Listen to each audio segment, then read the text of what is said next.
The FBU National Championship Tournament Bracket Breakdown. The path to Naples is clear. Everyone has booked their flights down to the Paradise Coast. How's it going down in 7th grade? Well, let's find out.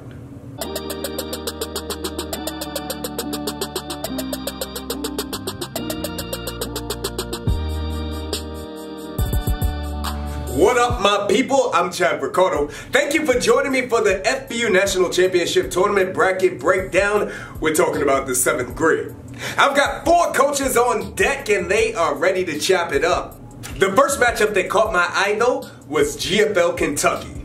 These two familiar foes used to meet each other in their regional round. Now they get to do battle down on the beach.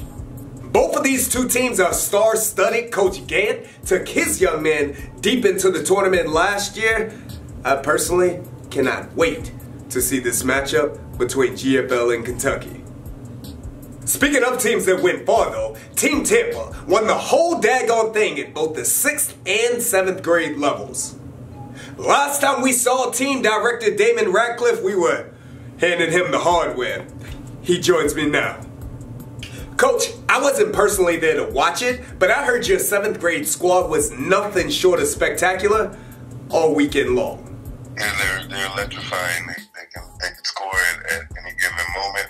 There's a lot of talent on this squad, offense and defensive lines, and then the skill positions. Very talented group. In the regionals, of course you knocked off Dade. I know that has to mean a little bit to you. What did you see out of your young men in that game in particular that told you that they have what it takes to win it all again? Yeah, they don't fear anybody. You know, whoever lines up in front of them, they're well coached on the offensive and defensive side of the ball, and whoever their opponent is, they have a mission and they're here to take them out. Now, you all's next opponent is one that I am very familiar with. This is Coach Rev's Maryland Metro squad. Bro, they're good. They can throw the ball, they can run the ball, they've got a stingy defense. What does Tampa have to do to get past Metro Maryland? We just have to play, Tampa style of football, hard-nosed, get to the football, and make no mistakes and put the ball in the end zone. It doesn't matter who it is that lines up. If we don't play our game, anybody can be beat, including us. So we have to play our game, no matter if it's Maryland, Miami, whoever it is. If we don't do what we're supposed to do, it doesn't matter. I'm going to get you out of here on this. As I alluded to earlier, last year you all won at 6th and 7th grade. How does this particular team compare, and do they have what it takes to win the FBU National Championship Tournament again? Speed. They have the same speed that we had last year. And the offensive line and defensive lines is where we're gonna compete. And we have that this year. So I don't want to compare the two teams, but in the end, hopefully they're both raising that trophy like they did last year. We'll see. We can talk about it then. That is all right. Coach, thank you very much, and I'll see you down in Naples when I get down to a little warmer weather here. I know that, buddy. I'll see you on Sunday. That's my dude, Damon Radcliffe. I tell you what, though. If we're talking about teams with championship aspirations, we had better include Seattle. They look primed and ready to compete at 6th, 7th, and 8th grade. Rob Mason joins the review. Coach, always a pleasure to speak with you. Talk to you about your 6th grade squad the other day. Break down the 7th grade team for me. Really excited about this group. This group's been working hard, and we've been building this team all year long. And I got to tell you, the strength of our 7th grade team this year, I can honestly say, something that goes on down in the South, and that's speed. We have speed at the 7th grade, and as opposed to any of our other teams in the past, I must say, the speed of this team has to rank up there as probably one of our fastest. We went with more athletic type of build guys that are fast and athletic, and it's really playing out on the field. To call you all impressive in your regional would be an understatement. Was that speed that you speak of, is that what the difference was? Without question, speed kills, and our ground attack really proved that. And you know what? I would always be remiss if I didn't mention, the trenches.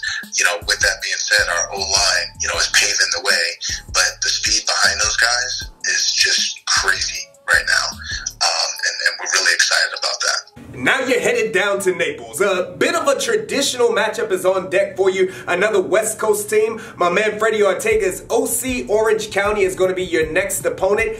They've got speed as well, bro. Orange County, over the years, we've had our mouth on Orange County, and by no means do we take anybody in the circuit, lightly, but definitely Orange County, we're not taking them lightly. They typically come with a spread attack and with some pretty rangy, tall receivers. They got a really nice mobile quarterback that we're going to have to contain, and I see them trying to air it out. So, with how well coached they typically are, and them playing great football, we're definitely up for the task and looking forward to a great game of football against OC. Now, Rob, the last time I spoke with you, you stated that the trench mob could lead you all to a chip at 6th grade. Does the speed that you all have in the 7th grade, can they help you all do the same? You know what? Definitely, do the same at the 7th grade level. As long as, the offensive coordinator doesn't get ahead of himself, which is me. And we keep things, in perspective. Offensively, we're going to put up points. Our defensive coordinator, Coach Andrew, has really tweaked some things this year, and we're looking at really putting the pressure, on opposing teams. So, without question, the goal would be for the 7th grade to be playing in the national championship, and I would love nothing better as a director to have all 3 of my teams in the national championship. I'm not sure if that's ever happened in the history of FBU.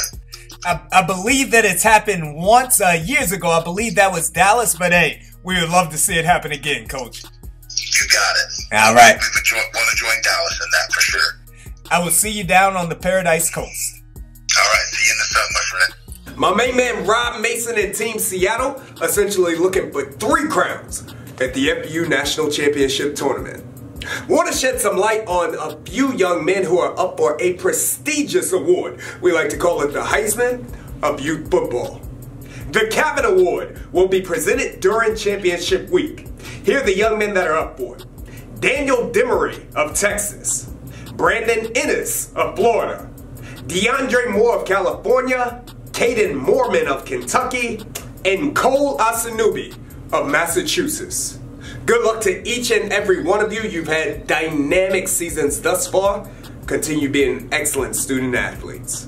PJ Vanderwright and Massachusetts have a huge quarterfinal matchup with Team Dallas. I got Team Director Cory Harb. He's on hold. PJ Vanderwright joins me now. Excellent to get both perspectives. Coach, we'll get to this Dallas squad in just a moment here. I want to talk to you about this 7th grade team in general, though. What characteristics do they possess that lets you know that they're on the right path? Again, I'm going to start with the coaching staff. I think, Randy Lindsay is a 2nd-year coach of this program, along with he brought back his whole coaching staff from last year, along with I think they brought back close to 23 players from last year's team. They're tenacious. These guys came out. The first game was tough. First half of the first game, they came out a little flat. They made some mistakes, but they brought it all together. In game 2, on the next day against Connecticut, they really brought it on. And I'm not sure what the final score right off the top of my head was, but I think it was something like 41-12. So they're ready to go. Again, they've been practicing out in cold weather. And, they have a guy, Bobby McCormick, who did a great job both days running the ball, and defense was led by Marco DiPlacidio and Owen Howard, who've done a great job. All 3-year players. Last year, Bobby McCormick was hurt, so he didn't make it down to Florida to play. He made it down on a trip, but he didn't get a chance to play in the games because he had a broken leg, I believe.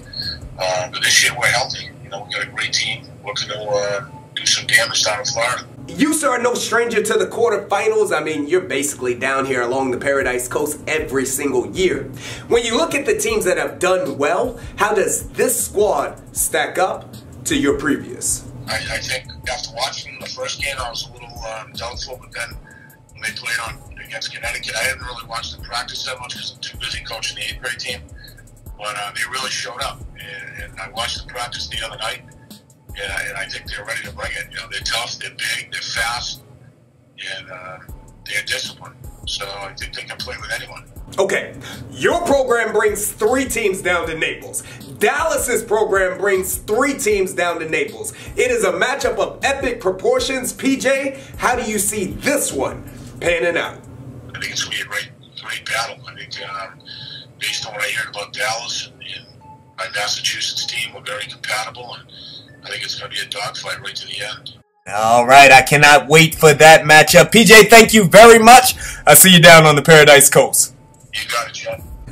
Now we're going to turn the page and get the other perspective. Coach Cory of Team Dallas joins me now. Coach, again, you heard PJ talk there. We'll speak about them in just a minute. I want to talk about your Dallas 7th grade team all on its own accord. First, what are your thoughts on this squad? Well, that 7th grade group is very, very talented there. That running back they have, James Johnson, he's a 2-time guy for the FBU. He knows quite a bit how to run the holes, and he runs with aggression. You know, he's going to make sure you tackle him if you're going to tackle him. And along with that quarterback, they got a very dominant wide receiver as well, Cameron Robinson. That offense looks pretty good. I'm very happy how that offense kind of put together and got everything rolling for them. Now, that's not to push over the defense. The defense has been holding their own as well. But that offense has some serious going. Okay, now, in your next matchup, like we've been talking about, you face PJ, you face this Massachusetts squad. You just heard him. PJ says they've been practicing outside, they've been practicing in the snow, they've been toughening themselves up to prepare for you all. What has Dallas been doing to prepare for Massachusetts? Main thing with us, we try to let the kids rest and focus on the task at hand. I know Massachusetts, we've played them before. That's a dominant organization that's coming out. And if you can come from Massachusetts, that's a Patriots land. So we're not basically bowing down, but we know what happens out there in Mass. I get you out of here on this, brother, and this is, we're going to step away from the football field for just a moment. As talented as your young men are, as dynamic of student athletes as they may be, we know that no one makes it to this level without the love and support of their family. So for you, for your Dallas, for your DFW crowd, what message do you have to say to them, the people who make all of this possible? To my parents, I appreciate everything. I even go a little further to the youth organizations around the Metroplex coming together as a city and allowing the best talented kids out there, and how the parents have basically gelled even outside of their circle that they're used to over the past few years from youth football. And I think it's been very, very good for that niche of people to get to know each other for one common cause. That's for the student athletes to prevail and have the best experience. That is what's up. And Coach, you all always come and support in droves, so I look forward to seeing you and your DFW family down in the Paradise Coast. Yes, sir. That's going to do it for our 7th grade bracket breakdown of the FBU National Championship Tournament. I want to thank each and every one of my coaches who stepped by to speak with me here today. For you watching at home, I can't wait to see you along the Paradise Coast. On behalf of the entire FBU National Championship family, I'm Chad Ricardo. I'll see you soon. Happy birthday, Mom.